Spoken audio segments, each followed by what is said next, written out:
The wind roared like a raging beast, hurling snow in thick waves against my windows. Streetlights flickered, barely visible through the blinding storm. Somewhere out there, buried under the wrath of Mother Nature, was the woman responsible for this mess. Margaret Hollis, the self-righteous president of the Oakwood Estates HOA. A control freak with a clipboard and an ego the size of a skyscraper, she had single-handedly banned my snowplow from the neighborhood. Now, with the worst blizzard in decades burying everything in sight, Margaret was out there, trapped, helpless, and screaming for assistance. And me? I was about to enjoy the most satisfying moment of karma in my life. 2 weeks ago, I never could have imagined this. Back then, I was just another resident in Oakwood Estates, a peaceful suburban community in Minnesota. I had moved here 5 years ago, thinking it was the perfect place to settle down. The houses were nice, the cost of living was reasonable, and for the most part, the neighbors were friendly. But then I discovered the ugly truth about the HOA, and at its core, the unrelenting force of Margaret Hollis. Margaret Hollis was the undisputed ruler of Oakwood Estates. In her late 50s, with short, iron-gray hair and an expression permanently set to disapproval, she ran the HOA like a personal kingdom. Every house had to meet her impossibly high standards, right down to the precise shade of beige for fences. She handed out violation notices like they were Halloween candy. Grass too long? Violation. Trash can visible from the street? Violation. Porch decorations out of season? Another violation. Unfortunately for me, nothing in the neighborhood offended her more than my snowplow. To be fair, it wasn't just a regular snowplow. It was a monster. A beast of a machine that could clear an entire street in minutes. I had bought it 5 years ago, not just for myself, but to help my neighbors during heavy snowfalls. Every winter, I plowed driveways, dug out stuck cars, and even earned a little extra cash on the side. But according to Margaret, my snowplow was a visual nuisance. She had been after me for months, complaining that it ruined the aesthetic of the neighborhood. I brushed her off, thinking it was just another one of her petty power trips. Then, at the last HOA meeting before winter, she finally got her way. The meeting was a joke. Margaret stood at the front of the community center, her clipboard in hand, smug as ever. Effective immediately, she announced, large utility vehicles, including snowplows, are no longer allowed to be parked in driveways or on neighborhood streets. It's an eyesore and disrupts the charm of Oakwood Estates. I argued, of course. This is Minnesota. We get buried in snow every year. That plow is the only reason half the people here don't get stuck for days. Margaret smirked. The city plows will handle it. I laughed bitterly. The city plows? Are you serious? They barely make it out here on time as it is. You're setting this neighborhood up for disaster. But Margaret was unmoved. Rules are rules, she said, and most of the HOA board, her usual group of spineless followers, nodded along. A few neighbors looked uneasy, but no one spoke up.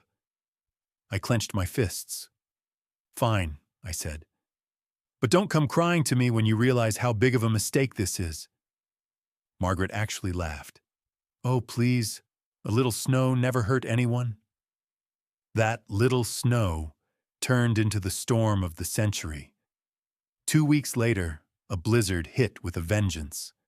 Temperatures plummeted, turning the landscape into an icy wasteland. The snow came down so fast and thick that the city plows couldn't keep up. The streets of Oakwood Estates were buried, homes sealed shut by towering drifts. And Margaret? The same woman who had so confidently dismissed my warnings? She was now trapped in her own driveway, buried under 5 feet of snow, screaming for help. At first, Margaret refused to believe she was in trouble. The morning after the storm hit, she sent out a message in the neighborhood group chat. "This is just a temporary inconvenience. The city plows will arrive soon. Please remain patient." But patience ran out quickly. By noon, reality had set in. The roads were completely buried, and the city plows were nowhere in sight. People were running out of food. Elderly residents were trapped inside, unable to shovel their way out. Parents with young children started to panic. And Margaret? She was having the worst day of her life. From my warm living room, I watched as she struggled in her driveway, wrapped in a ridiculous fur-lined coat. With a small plastic shovel in hand, she attempted to dig herself out. It was almost comical. Every time she tossed a pile of snow aside, the wind blew it right back in her face. After about 10 minutes, she slipped on the ice and landed flat on her back. That's when I heard it. The sound I had been waiting for. "Somebody help me, I'm stuck." I stood at my window, sipping hot coffee, enjoying the sight.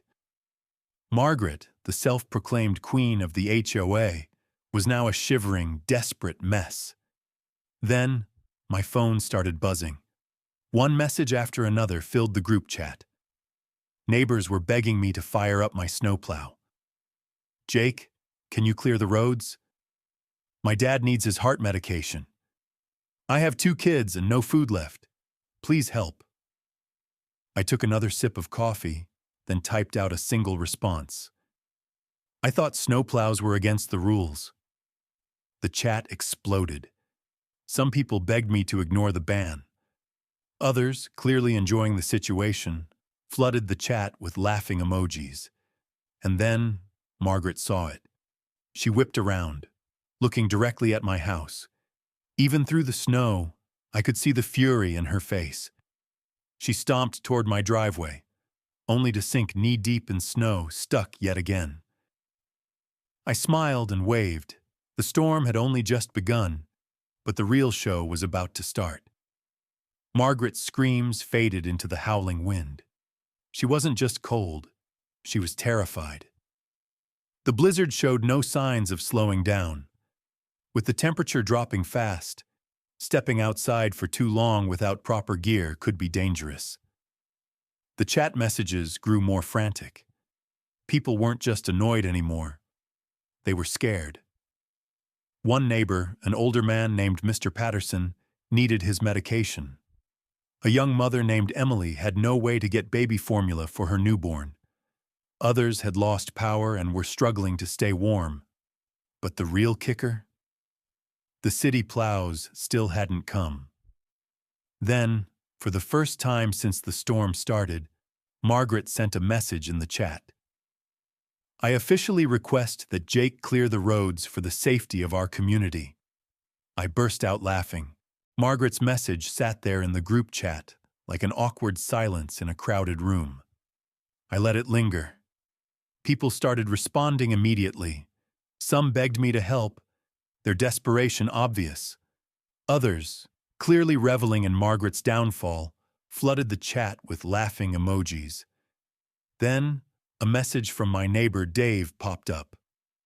"Jake, please, man, screw the HOA. My wife is running a fever, and we need to get her to the doctor. You're the only one who can do this." I stared at the screen, fingers hovering over the keyboard. The truth was, I wanted to help. I always had. It's why I owned the snowplow in the first place. But Margaret had spent months making my life hell, treating me like a nuisance, like I was the problem. And now, the second she was in trouble, she expected me to just jump in and save the day? Number not yet. Margaret needed to understand what she had done. As if on cue, another sound cut through the storm, her high-pitched, panicked scream. I glanced outside just in time to see her attempt to shovel again, only to lose her balance and land face first in a snowdrift. I grinned. Then, I sent my response. I thought the city plows were handling it. Silence. Then, chaos. The chat exploded with angry messages, but this time they weren't directed at me. They were aimed at Margaret. Where are the plows, Margaret? We trusted you. You said we'd be fine. This is your fault. And then, after a long pause, Margaret sent another message. Fine. The snowplow ban is lifted. I shook my head. Not good enough. I sent another message. Say it like you mean it. More laughing emojis flooded the chat. A few agonizing minutes passed before she responded again. I, Margaret Hollis, officially revoked the ban on snowplows in this neighborhood. That was what I had been waiting for. I put my phone down, grabbed my coat, and stepped outside. The wind hit me like a wall, but I barely noticed. I trudged through the snow to my garage, yanked the door open, and fired up my snowplow. The engine roared to life, the headlights cutting through the blizzard as I pulled out onto the street. Across the neighborhood, people stepped onto their porches, watching in relief. Some cheered, others just stood there, bundled up against the cold, too exhausted to do anything but stare. And Margaret? She stood in her driveway, arms crossed, her breath visible in the freezing air, watching me do the very thing she had fought so hard to prevent. She knew it. I knew it. The entire neighborhood knew it. She had lost. With my snowplow roaring to life, I pushed forward, carving a path through the suffocating snowdrifts. The thick walls of ice and slush didn't stand a chance against my machine, and for the first time in 2 days, the people of Oakwood Estates had hope. Neighbors gathered on their porches, wrapped in heavy coats, watching as I worked. Some waved, others just stood there in exhausted relief. A few even clapped. But the best reaction? Margaret Hollis. She stood frozen, literally and figuratively, her expensive fur-lined coat dusted in frost, her expression one of pure, unfiltered humiliation. The same woman who had fought so hard to keep my snowplow out of this neighborhood was now watching me save it, and I wasn't going to let her off easy. When I reached her driveway, I slowed the plow to a crawl. The massive mound of snow in front of her garage was an easy fix. I could clear it in seconds. Instead, I did the opposite. With precise control, I angled the blade and shoved an even bigger pile of snow right in front of her garage door. Margaret's mouth fell open. Then, just as quickly, she snapped it shut and stomped forward, waving her arms. "Hey, you can't do that!" she screeched over the roar of the plow. "You're supposed to be clearing the roads." I leaned out the window, feigning confusion. "Oh? I thought you didn't like my plow messing up the neighborhood's aesthetic." Her face turned bright red. "This isn't funny, Jake. I lifted the ban. You have to clear my driveway, too." I tapped my finger against the side of the cab, pretending to think it over. Technically, the ban was lifted for the streets. No one said anything about driveways.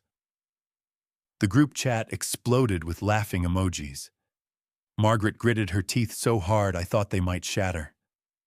"Fine," she screeched. "Just do it and stop playing games." I took my time.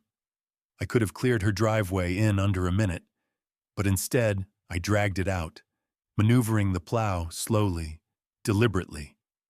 I made sure she stood there the entire time, shivering in the cold as I methodically carved a path to her car. When I finally finished, I gave her a little salute and drove off. The next houses I cleared belonged to the people who actually deserved it.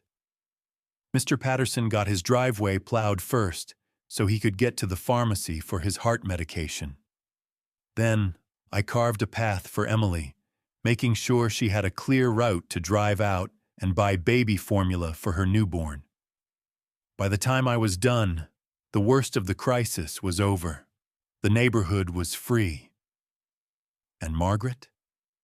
She had been humiliated in front of the entire community. By the time I parked my snowplow back in the garage, the storm had finally begun to die down. The sky was still heavy with clouds, but the worst was over. More importantly, the neighborhood was no longer buried under Margaret's terrible decisions. People could get out. They could check on their families, restock their supplies, and finally breathe a little easier. But the biggest transformation wasn't in the streets. It was in the people. For the first time since I moved here, Oakwood Estates had woken up. The HOA had always controlled this place with an iron grip, but now people weren't afraid to speak up. They had seen firsthand what happened when they blindly followed bad leadership, and they weren't going to let it happen again. And Margaret? She wasn't taking it well. The next morning, the city plows finally arrived, too late to make any real difference. The damage had already been done. The neighborhood had survived without them, and that meant they had survived without Margaret. By noon, an emergency HOA meeting was called. I didn't bother attending in person. I already knew how it was going to go. Instead, I sat back on my couch, pulled up the neighborhood group chat, and watched the fallout unfold. This was a disaster. We need new leadership. Someone has to be held accountable for this mess. We almost froze to death because of Margaret's ridiculous rules. The flood of complaints was endless, and then the best message of all appeared. I motioned to remove Margaret as HOA president.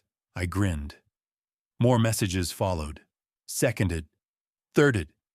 Get her out. And just like that, it was done. No long debate. No drawn-out arguments. Just a swift, brutal removal. Within an hour, Margaret Hollis, the woman who had ruled this neighborhood like a dictator, was officially voted out. I leaned back, satisfied, when suddenly there was a knock at my door. It was Dave. He stepped inside, shaking the snow off his boots, grinning like a kid on Christmas. "You see the chat?" he asked. "Oh yeah," I said, chuckling. "It was beautiful." He laughed. "They want you to take over, you know." I nearly spit out my coffee. "What?" "Yeah, a lot of people think you should be the new HOA president." I snorted. "Oh, hell no. The last thing I need is to sit through meetings about lawn decorations and mailbox heights." Dave laughed again. "Figured you'd say that. But hey, man, you saved the whole neighborhood." I shrugged. "I just did what needed to be done." "Yeah," Dave said, smirking. "But the way you did it? That was legendary." Later that evening, I took one last look outside. The neighborhood was finally back to normal. Driveways were cleared, roads were open, and life was slowly returning. Kids were out building snowmen. Neighbors were checking in on each other. And for the first time in a long time, people weren't afraid to speak their minds. But Margaret? She wasn't recovering from this anytime soon. Her reign over Oakwood Estates had crumbled faster than the snowbanks I had plowed through. Just 24 hours ago, she was the unquestioned authority of the HOA. Now she was just another resident, one who had burned every last bridge she had. And the best part? She had done it to herself. As I stepped back inside, my phone buzzed again. The group chat was still active, flooded with messages about the next HOA election. People were throwing out ideas for new rules, rules that actually made sense. No more useless restrictions. Let's focus on keeping the neighborhood safe, not aesthetic. We should make sure this never happens again. I smiled. The storm had forced this neighborhood to wake up. They had finally realized that they didn't have to live under the iron fist of an HOA dictator. They had power, and they were finally using it. I tossed my phone onto the couch and stretched, feeling the exhaustion settle in. It had been a long 2 days, but despite everything, I felt good, satisfied, vindicated. Then, a knock on my door. I opened it to find Margaret standing there. She looked miserable, her expensive coat covered in frost, her once perfectly styled hair now a frizzy mess. For the first time since I'd met her, she didn't look like the queen of the HOA. She just looked lost. She cleared her throat. "Jake," she started, her voice uncharacteristically soft. I wanted to say thank you." I raised an eyebrow. "For what?" She sighed, her breath visible in the cold air. "For clearing the roads." I leaned against the doorframe, crossing my arms. "Didn't have much of a choice, did I?" Margaret flinched but nodded. "No, I suppose not." For a moment, she just stood there, shifting awkwardly. It was clear she wanted to say more, but pride held her back. Finally, she turned to leave. "Margaret." She stopped. I smirked. Next time, maybe listen when someone who actually knows what they're talking about gives you a warning. She gave me a tight-lipped nod and walked away. As I shut the door, I couldn't help but chuckle. Maybe she'd learned her lesson. Maybe not. But either way, the neighborhood would never let her forget it. And neither would I. Power means nothing if you don't use it wisely. Margaret spent years controlling the neighborhood with unnecessary rules, convinced she knew what was best for everyone. But when disaster struck, her arrogance left the entire community vulnerable. She learned the hard way that authority isn't about having control, it's about responsibility. And when she failed to take responsibility for her decisions, the people turned on her. For me, this was more than just karma. It was proof that when people stand together and push back against unreasonable authority, real change happens. The neighbors who once stayed silent under Margaret's rule finally found their voices. They saw the consequences of blind obedience, and they decided they weren't going to let it happen again. At the end of the day, leadership isn't about enforcing rules. It's about earning respect. And once you lose that respect, no title in the world can save you. This situation isn't just about an HOA president. It happens everywhere. In workplaces, communities, even governments, people in power often make decisions without considering those who are affected. But when enough people speak up, change is inevitable. If you ever find yourself facing unfair leadership, remember, you're not powerless. Speak up, challenge the rules, and demand accountability. Because when bad leadership is exposed, it crumbles, just like Margaret's reign over Oakwood Estates. Call to action. Have you ever dealt with a power-hungry HOA or an unreasonable boss? Share your story in the comments.